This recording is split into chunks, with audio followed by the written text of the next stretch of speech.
La France bouge jusqu'à 14h sur Europe 1 avec Raphaël Duchemin et ses invités. Il est temps de découvrir l'entreprise qui va bien. Elle a plus de 200 ans aujourd'hui, Raphaël. Eh oui, cette entreprise, c'est l'imagerie d'Épinal. Bonjour Christine Loremi. Merci d'être avec nous. C'est vous qui la dirigez aujourd'hui. Oui. 5 salariés, une quinzaine de collaborateurs, c'est ça? Oui. C'est une très vieille dame, effectivement. Anissa le disait.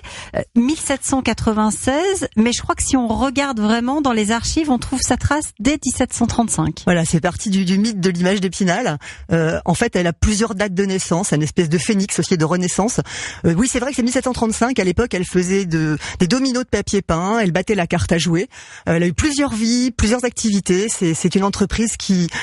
Moi, je m'en sens juste une passeuse, en fait. Elle est plus vieille que nous, plus grande que nous. C'est une marque, avant tout. Et elle sera là après nous. Elle sera là, j'espère bien, après moi, ouais, carrément.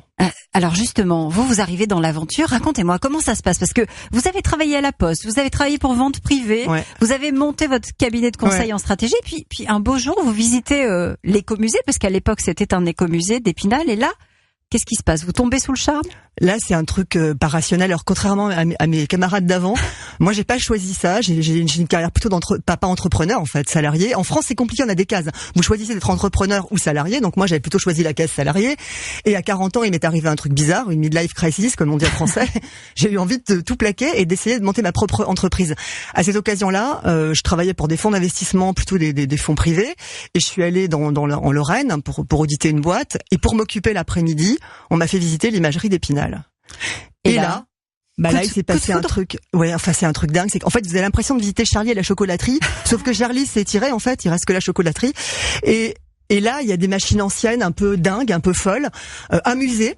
Une boutique de musée qui tourne très bien, et puis 52 actionnaires qui ont repris l'entreprise, la marque, il y a 30 ans déjà. Et moi, je tombe en amour devant des images. Donc vous voyez tout de suite le potentiel? Pas tout de suite. Je vois des images et je me dis, alors c'est marrant parce que c'est pas forcément, elle a plein de prismes possibles. On peut l'avoir d'un point de vue industriel, ingénieur, les machines, la technique. Moi, j'ai vu les images parce que je viens pas de ce milieu.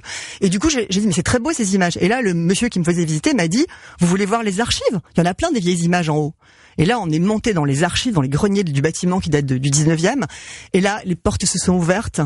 Et il m'a dit, ça n'existe pas. Ce sont des images anciennes. Elles n'ont aucune valeur. C'est des feuilles à 1 sou qu'on distribuait au 19e via des colporteurs.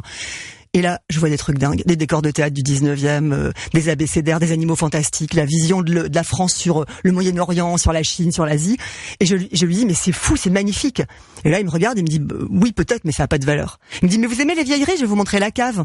Et on est descendu à la cave aux pierres. Et là, il y avait pratiquement 8000 pierres lithographiques du 19e et du 20e, début 20e, qui sont chacune une œuvre d'art incroyable. Et alors, en fait, ils veulent vendre. Et du coup, ils vont vous recontacter quelques temps après. En fait, au départ, ils veulent pas vendre. Ils disent juste, voilà, c'est un écomusée, ça fonctionne bien. Et moi, je challenge un petit peu. Je leur dis, mais c'est dommage, vous devriez passer à la vitesse supérieure, exploiter peut-être ces images sur du papier peint ou je sais pas, des cahiers. Ils m'ont regardé, ils m'ont dit, mais l'entreprise, elle fait pas ça.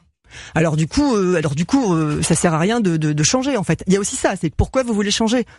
C'est compliqué en France de changer l'objet d'une entreprise. Moi, je fais jusqu'à changer le code NAF, hein, on en a fait un éditeur. Et donc, je les ai un peu challengés. 15 jours après, ils m'ont rappelé. Ils allaient vendre la licence, en fait. Ils allaient donner la licence à un exploitant de licence. Donc, un exploitant de licence, c'est quelqu'un qui prend votre marque, qui prend vos visuels et qui va faire des produits dérivés avec. Et moi, je leur ai dit, vous allez vous retrouver avec des abattants de toilettes dans une grande marque de distribution et vous verrez pas d'argent parce que ce sera fait en Asie du Sud-Est ou ailleurs. Et donc, vous allez vendre votre boîte. Et donc, vous avez les clés en 2014, voilà. C'est ça? Donc là, on est 5 ans après. 4 ans après, ça a été difficile ça a été très difficile de reprendre. Je crois que vous avez eu des coups de main. Je crois que Claire Fontaine a accepté de faire des séries avec voilà, vous, il faut citer l'entrepreneuriat.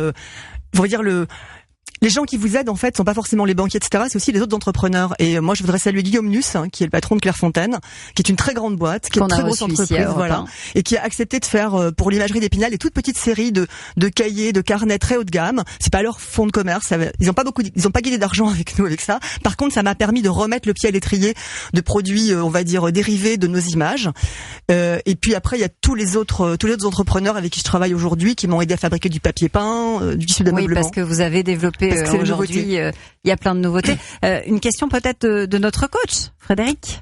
Oui, moi j'ai une question sur la manière avec laquelle alors on vit dans un monde d'images aujourd'hui, peut-être même c'est pas peut-être, c'est même sûrement 100 fois plus que en 1796 ou 1735, je ne sais plus. Mais comment on fait justement pour se démarquer dans un monde d'images, dans un monde d'Instagram, de selfies, de je ne sais quoi, avec des images justement qui elles sont porteuses d'histoire, mais d'histoire ancienne, pour justement exister et grandir. C'est un chemin en fait, vous avez raison, c'est pas du tout intuitif. Au départ, on savait pas bien ce qu'on allait faire avec cette entreprise. Moi, je me suis beaucoup posé la question, c'est quoi une image d'Épinal contemporaine? Ça sert à quoi aujourd'hui? Ça fait quoi? On a rencontré la décoration d'intérieur complètement par hasard en faisant un grand salon où je vendais des cahiers, et en fait, il y a un décorateur d'intérieur qui est arrivé sur le stand et qui m'a dit il a poussé les cahiers et pour décorer, on avait mis un papier peint, on va dire, reprenant des décors de théâtre. Il m'a dit mais c'est quoi ce trait? C'est quoi ce trait sur le mur là? C'est quoi cette patte? Ces motifs, vous les sortez d'où?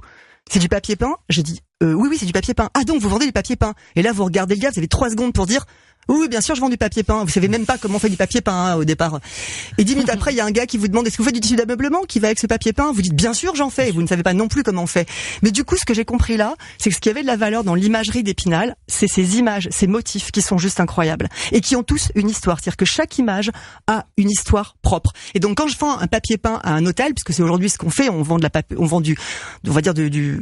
excusez-moi, j'ai le mot en anglais, du papier peint pour les hôtels, plutôt de luxe, plutôt haut de gamme. Eh bien, ce qu'ils achètent avant tout, c'est le motif et l'histoire du motif. Une tour Eiffel, chez nous, elle est là pour quelque chose. Un jardin d'hiver, il incarne le jardin des plantes ou la grande serre du jardin des plantes. Donc c'est ça qu'ils achètent. La suite, c'est quoi aujourd'hui? On dit que ça va bien, ça va comment? Parce que certains disent que ça va mal à l'imagerie d'Épinal. Bien sûr. Alors c'est drôle parce que moi j'ai travaillé à la Poste et je retrouvais aussi ce côté chacun est propriétaire de l'imagerie d'Épinal. C'est aussi une entreprise qui est locale. On n'en a pas parlé beaucoup. Moi je suis j'habite Paris, donc je suis quand même je viens de Vesoul, donc je précise, je viens vraiment de la Haute-Saône, donc d'un département rural. Il y a aussi un truc qui est compliqué quand vous êtes parisien, c'est d'arriver dans un village ou dans une petite ville, et on est vu un peu comme des pilleurs de trésors. Et donc, c'est vrai que c'est une entreprise qui est très ancrée localement et donc il faut à la fois changer tout en maintenant les racines locales. Ce que moi j'ai voulu faire en réinvestissant beaucoup dans le musée, dans la partie visite, parce qu'il y a un musée qu'on visite, l'imagerie d'Épinal. Mais ça fait toujours beaucoup de jaloux. Après, j'ai juste une petite, moi j'appelle ça balance ton Thor, parce qu'on a Thor, c'est un des personnages très forts de la mythologie qu'on a dessiné à l'imagerie d'Épinal. Et moi c'est balance ton Thor parce que comme par hasard, Thor c'est l'incarnation du macho un peu viril. Quand c'est une femme qui est à la tête d'une entreprise, on en prend quand même pas mal dans la tête. Je le dis vraiment avec beaucoup de sérénité, parce que j'ai quand même un peu de bouteille.